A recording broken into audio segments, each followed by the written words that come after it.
Hello, and welcome to another edition of the Solid Rock, Minnesota podcast, a place to swing by for a brief moment for some stories or news and things to ponder. It's a place to take a small pause from your busy life. So grab yourself some coffee or a mug of tea or a pop, as we like to call it here in the North Country, and kick back for a moment.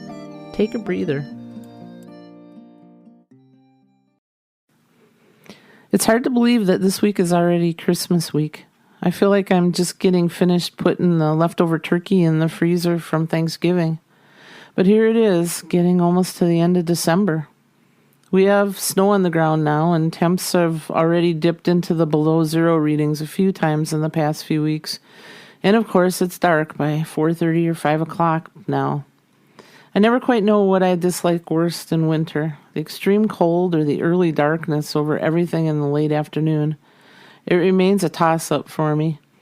I do know that the combination of the two does make me a little crazy at times and longing once again for summer. And knowing it will be a good 5-month wait for warm, sunshiny days with more than 7 to 8 hours of daylight, let's just say I find it unbearable at times. And those around me, they sometimes get to feel my restlessness too. There is a term, cabin fever, many Minnesotans are familiar with.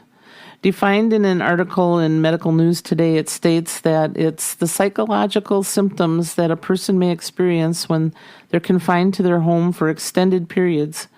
Such symptoms may include feelings of restlessness, irritability, and loneliness.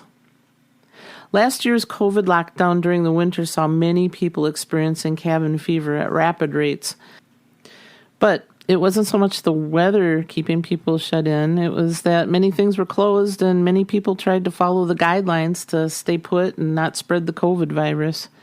It was a year of cabin fever of magnitude proportions for many. Well, this year we're still at odds with COVID, and it's rearing its ugly head and running rampant here in the North Country. It's nowhere near the fear level it was last year at this time. Many have been vaccinated and gotten their booster shots, and many have had COVID and now have the antibodies in their bloodstream. And there's those also who just have decided to take their chances and continue with life as it was pre-COVID. I'm not here to judge anyone's COVID decisions. Me and my best half, we chose the vaccination route for us, while some of the family chose the non-vaccination route and eventually got COVID and now have the immunities in their systems. In the beginning, it was a topic of hot debate in our household. Having several family members who worked or are working in the medical field gave cause for some intelligent and important conversations on the pros and cons. But just like trying to convince someone on Facebook to see your opinion and political point of view, so it goes trying to convince others to see things your way in person. It rarely happens.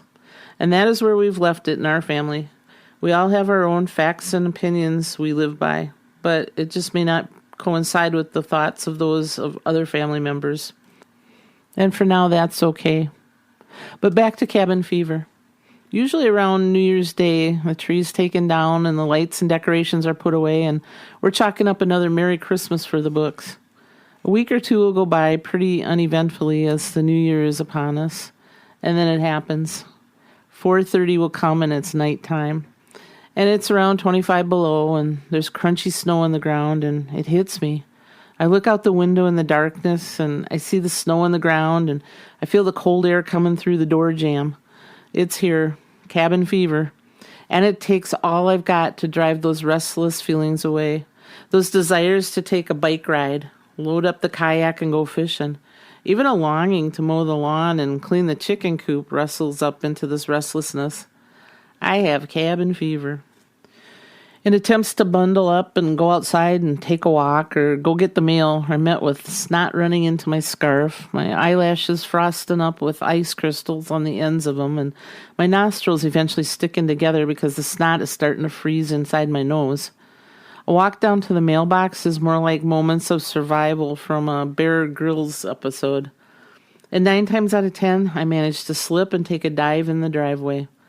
After 20 minutes outside and 25 below temps and trying to enjoy the outdoors and rid myself of the restlessness, I'm ready to go inside and hunker down again. Instead of curbing cabin fever by going outside, It more or less will intensify those feelings of restlessness to do something outdoors. I start to feel like one of our dogs pacing back and forth through the house. Together, the three of us will aimlessly wear a path walking the length of the house. This year, I'm hoping that about the time cabin fever hits and arrives at our house, we will be packing and planning for a road trip south of here. As the better half has said, we'll drive as far south as we can and we'll hang a right to Texas. This is our first time ever that we'll be able to take a winter vacation and not have to be back home in time to go back to work. We can actually stay as long as we decide to stay south. A whole new concept in our traveling agenda. Here's hoping there are no new mandates with cross-country traveling that will keep us here during cabin fever season. But if it does happen, just know this woman will be the one outdoors riding her bike in 25 below weather. Thanks for listening to the Solid Rock, Minnesota podcast. Time is precious, and we're very grateful and appreciate the time you have taken to give us a listen. If you'd like more information about Solid Rock, Minnesota, or you'd like to hear some of our other podcasts, you can find them, along with our blog and Monday morning music, at our website, www.solidrockminnesota.com. You can also contact us there if you'd like your free Solid Rock, Minnesota bumper sticker.